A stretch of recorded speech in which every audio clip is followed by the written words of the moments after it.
நேயர்களுக்கு வணக்கம். இன்னைக்கு நம்ம தேங்காய் சட்னி மோகன் கூட தான் இணைஞ்சிருக்கோம். வழக்கமா இந்த பக்கம் பார்த்தா புயலமணி தான் இருக்கணும், அவர் இல்ல, அதனால நான் வந்துட்டேன். வாங்க நிகழ்ச்சிக்குள்ள போயிடலாம். வணக்கம் சார். வணக்கம் மணி. மணின்னு சொல்லிட்டா சரி சார். இப்போ பாண்டிச்சேரியில நம்ம தலைவர் பேசினது தான் ஃபுல்லா பேசு பொருளே. ரேஷன் கடை அங்க இருக்குன்னு பேசுறாங்க, இருக்கா இல்லையா? மணி, அரசியல் தெரியாத அரைவை காடு தான் இப்படி பேசும். நம்ம தளபதியை சொல்லலப்பா, நான் பொதுவாக சொல்றேன். ஏன்னா அங்க ரேஷன் கார்டு இருக்கு, கடை இல்லை. அப்ப கார்டை வச்சுக்கிட்டு போய் ஃப்ளைட்லயே போவாங்க, ரேஷன் கார்டை வச்சுக்கிட்டு?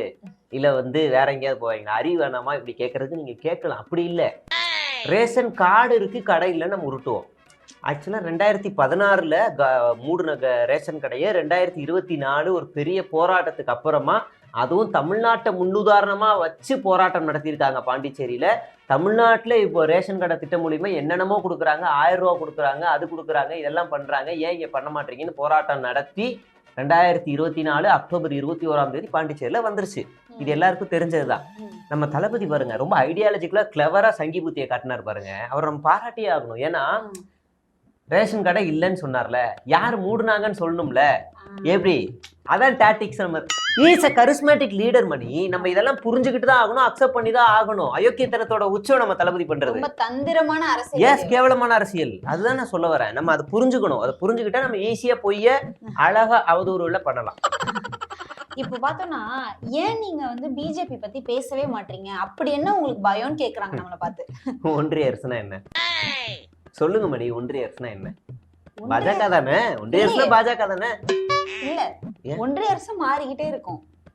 அது என்ன கட்சி, யார் ஆட்சின்னு தெளிவா சொல்லணும்ல. பயம் இல்லைன்னா தெளிவா சொல்லலாம். சரி வச்சுக்கோங்க, பயப்படுறோம், எங்களுக்கு கூச்சமா இருக்கு, அசிங்கமா இருக்கு, பாஜக சொன்னா பயமா இருக்கு. ஒரு சாதாரண யூடியூப் சேனல் வச்சிருக்கோம், நாங்க சொல்றோம். பெரிய கட்சி வச்சிருக்க தளபதி சொன்னா பயம் தொட நடுங்குது சொல்றதுக்கு, வச்சுக்கோங்க. அதானே உண்மை, ஃபேக்ட் அதுதானே. கீழே இருக்க ஆளுங்கெல்லாம் முட்டு கொடுக்கலாம், but Thalapathy is very clear. நான் சொல்ல மாட்டேன். இப்படி ஒரு கிளியர் பொலிட்டீஷியனை நம்ம அக்செப்ட் பண்ணிக்கணும்ல மணி. அதுதானே நமக்கு தேவையானது. இப்படி ஒரு உண்மையான நான் ஆமாயா நான் அப்படிதான் யான்னு சொல்றேன். இன்னைக்கு யாராவது அரசியல்வாதி இருக்காங்களா? சொல்றாருல, நம்ம அக்செப்ட் பண்ணும்ல. எப்ப பாருங்க, அவர் அழகா சொல்றாரு, ஒன்றிய அரசுன்னு சொல்லிட்டு அழகா மூவ் பண்ணிட்டு போறாரு. அவர் பாலிடிக்ஸ் சரியாதான் என்ன தெரிஞ்சதுனால தானே, அதனால கிளியரா மூவ் பண்றாரு. எஸ். அப்புறம் இப்ப தமிழ்நாட்டுல பார்த்தோம்னா ஒரு பெரிய பிரச்சனைனா தூய்மை பணியாளர்கள் பிரச்சனை தான். ரொம்ப கஷ்டமா இருக்கு, மனசுக்கு வலிக்குது சார். உங்களுக்கு அது எப்படி இருக்கு? ஆக்சுவலா அது 2 பேருக்கும் நடக்கிறதுல போராட்டம், அரசுக்கும் தூய்மை பணியாளருக்கும் போராட்டம். இதுல மற்ற அரசியல் கட்சிகள்லாம் துணை நிக்கலாம், அவர்களுக்கு ஆறுதல் சொல்றது, வாழ்த்து சொல்றது, கூட களத்துல போராடுறதெல்லாம் ஓகே, ஃபைன். பட் நம்ம டுபாகூர் கட்சி ஒரு நாள் நேர்ல போய் பார்த்துச்சு, அடுத்த நாள் அவங்க அப்படியே கூட்டத்தை கூட்டு வந்து வீட்டுக்கே கூட்டு வந்து பார்த்துச்சு. அதை தாண்டி அவங்க கூட கொடியோட எத்தனை நாள் போராட்டம் நடத்துச்சு? இல்ல. அதுதான் நமக்கு பார்க்க வேண்டியிருக்கு மணி. புரியுதுங்களா? டிகே பிரபு பூரா அங்க ரீல்ஸ் அது போட்டாரா, வாக்கி டாக்கி வச்சிட்டு? அதெல்லாம் நிறைய போட்டாங்க. அது கூட குடும்பம் என்னன்னா, நம்ம ஆளுங்க இப்போ ரீசெண்டா ஒரு போராட்டம் நடத்துறானுங்க. அவனுங்க அரெஸ்ட் ஆன உடனே திருச்சு ஓடுறானுங்க. ஒருத்தலாம் போய் டீ குடிக்கிறான் நாசுக்கா, போலீஸ் அரெஸ்ட் ஒண்ணு. ஒருத்தன் அப்படியே போயிட்டு அப்படியே பஞ்சர் டயர் ஓட்டுறான், அப்படியே டயரை சுத்துறான் வண்டியை. டக்குன்னு தம்பி போராட்டத்தானே வந்தேன், இல்ல சார்ன்றான். ஐயோ. அப்ப ஃபர்ஸ்ட் டைம் அந்த ப்ரொட்டஸ்ட்டை பாக்குறவங்களுடைய மனநிலையை நாங்க பழக்கப்படுத்துறோம். இப்படிதாண்டா போராட்ட களம் இருக்குன்னு எங்க தளபதி அவர்கள் அவங்க வழி நடத்துறாங்க. இப்ப இந்த தடவை பயப்படுறான், அடுத்த தடவை பயப்படுவானா? வரவே மாட்டான் போராட்டத்துக்கு. நாங்க எவ்வளவு அழகா ட்ரெயின் பண்றோம், புரியுதுங்களா? ஸோ அதை தான் நாம பண்ண போறோம். இதுதான் நாங்க சொல்லித்தரது. எங்கெல்லாம் போராட்டம் நடக்குதோ, இப்ப பாம்பு பொத்து கட்டுமா? கட்டாது. கட்டாது. கரையான் கட்டின பொத்துல பாம்பு போய் பூந்துக்கும். அந்த மாதிரி மக்கள் போராட்டத்துல அது நாங்களும் வரோம்னு சொல்லி உள்ள பூந்துக்கிறதா நம்ம கட்சி. கேவலமான கட்சி. ஏன் செகண்ட் அண்ணன் அந்த மாதிரி நம்ம பூந்துக்க வேண்டியதான். சரி, அதெல்லாம் இருக்கட்டும். இப்ப நம்மள இவ்வளவு நாளா என்ன சொல்லிட்டு இருந்தாங்கன்னா, சின்ன பசங்க, தற்குறி பசங்க, இவங்களுக்கு பேச தெரியாது, கொள்கை தெரியாது, கோட்பாடு தெரியாதுன்னு சொல்லிட்டு இருந்தாங்கல்ல. நான் ஒத்துக்கிறேன் 100%. சூப்பர் மணி, நானே ஒத்துக்குவேன். இத ஒத்துக்காதவன் மனுஷனே கிடையாது. நானே ஒத்துக்குவேன். ஆனா இங்க ட்விஸ்ட் என்னன்னா, வந்துட்டார்ல 50 வருஷம் பழமையான அரசியல்வாதி வந்துட்டார்ல. ஃபர்ஸ்ட் அரசியல்வாதி நம்ம கட்சிக்குள்ள. ஃபர்ஸ்ட் அரசியல்வாதி, ரெண்டாவது நாஞ்சில், 2 பேர் வந்துட்டாங்கல்ல. அப்புறம் மேடை பேச்செல்லாம் தெரிக்கும்ல. ஆமா, பறக்கும்ல. ஆமா, தெரிக்கும்ல. எப்பேற்பட்ட ஆள் நம்ம கூட வந்திருக்காரு. அப்ப நம்ம இதெல்லாம் போற்றணும், வணங்கணும்ல. எப்படி பாருங்க, நீங்க சாதாரணமான ஆள் இல்ல. அவர் மட்டும் இல்ல, அடுத்து அவர் வர போறாரு. அவரு வர போறாரு. இவரும் வர போறாரு, இவரும் வர போறாரு. என்னங்க சொல்றீங்க? என்னங்க எனக்கே ஷாக்கிங்கா இருக்கு. எல்லாரும் வர போறாங்க. ஐயோ இது பரவாயில்ல, நம்ம தளபதி மேனிஃபெஸ்டோ மட்டும் வெளியிட்டாரு. ஆமா, கிழிச்சு ஆமா, அறுத்து தள்ளிட்டாலும் ஐயோ அப்படி இருக்கும் தமிழ்நாடே கதி கலங்கிறோம். பிரான்ஸே நம்மளோட மேனிஃபெஸ்டோ எதிர்பார்த்துக்கிட்டு இருக்கு. எஸ், நாட்டோ அமைப்புகள், நாட்டோ நாடுகள் எல்லாமே இந்த ஒரு மேனிஃபெஸ்டோக்காக தான் தனியா வெயிட் பண்ணிக்கிட்டு இருக்காங்க. எப்ப வெளியிடுவாங்க அப்படின்னு சொல்லி வெளியிட்டு இருக்காங்க. அதுலயும் புதின்லாம் வந்து நாட்டோக்கு எதிராக முன்னாடி இது ஏதாவது லீக் பண்ண முடியுமான்னு லைவ்ல பண்ணிட்டு கேட்டுக்கிட்டு இருக்காரு, மேனிஃபெஸ்டோ எப்படியா கொடுங்கன்னு. அப்ப வேர்ல்டு வைட் நம்ம இந்த லீடரை பார்க்கணுமே தவிர தமிழ்நாட்டுக்குள்ள சுருக்கக்கூடாது. கவுன்சிலர்னாலே ஜெயிக்க மாட்டார், அது வேற, அது வச்சுக்கலாம் சரிங்களா. அப்ப நம்ம எப்படி அணுக வேண்டி இருக்குன்னு பாருங்க. சரி சார், அடுத்ததா வந்து இப்போ உங்கள்கிட்ட என்ன கேட்கணும்னா, இப்ப நான் வந்து ஏன் லயலோன்னு வந்துச்சுன்னு நான் ஒரு பக்கமே எழுதி வச்சிருக்கேன். ஆனா அதை நான் அடுத்த வீடியோல பேசுறேன். அங்க படிச்சிருப்ப இதுல எழுதிருக்கு, இதுக்கு ஒரு பக்கம்லாம் எழுதணும், இங்க படிச்சேன் அதனால இங்க அவ்வளவுதானே. இதுக்கு இல்லாம ஒரு வரலாறு எழுதுவ கேவலமா இல்ல. 2015 இப்ப ஜல்லிக்கட்டு போராட்டத்துக்கு வந்த, அதுக்கப்புறம் ஒரு 2-3 அமைப்புல டிராவல் பண்ண, அதுல கழகம் விளைவிச்ச. 2019 பானை சின்னத்துக்கு திருமாவளவன் அண்ணனுக்கு ஓட்டு கேட்ட. ஓட்டு கேட்டது மட்டுமா பண்ண மணி? அங்கேயே நீ என்ன பண்ண? ஏதாவது பதவி தருவாங்களான்னு கட்சி வாசல்ல நின்னு கடைசி வரைக்கும் பதவி தரல. அந்த கட்சி ரொம்ப தெளிவா இருக்கு, களப்பணி போராளிகளுக்கு தான் பதவி.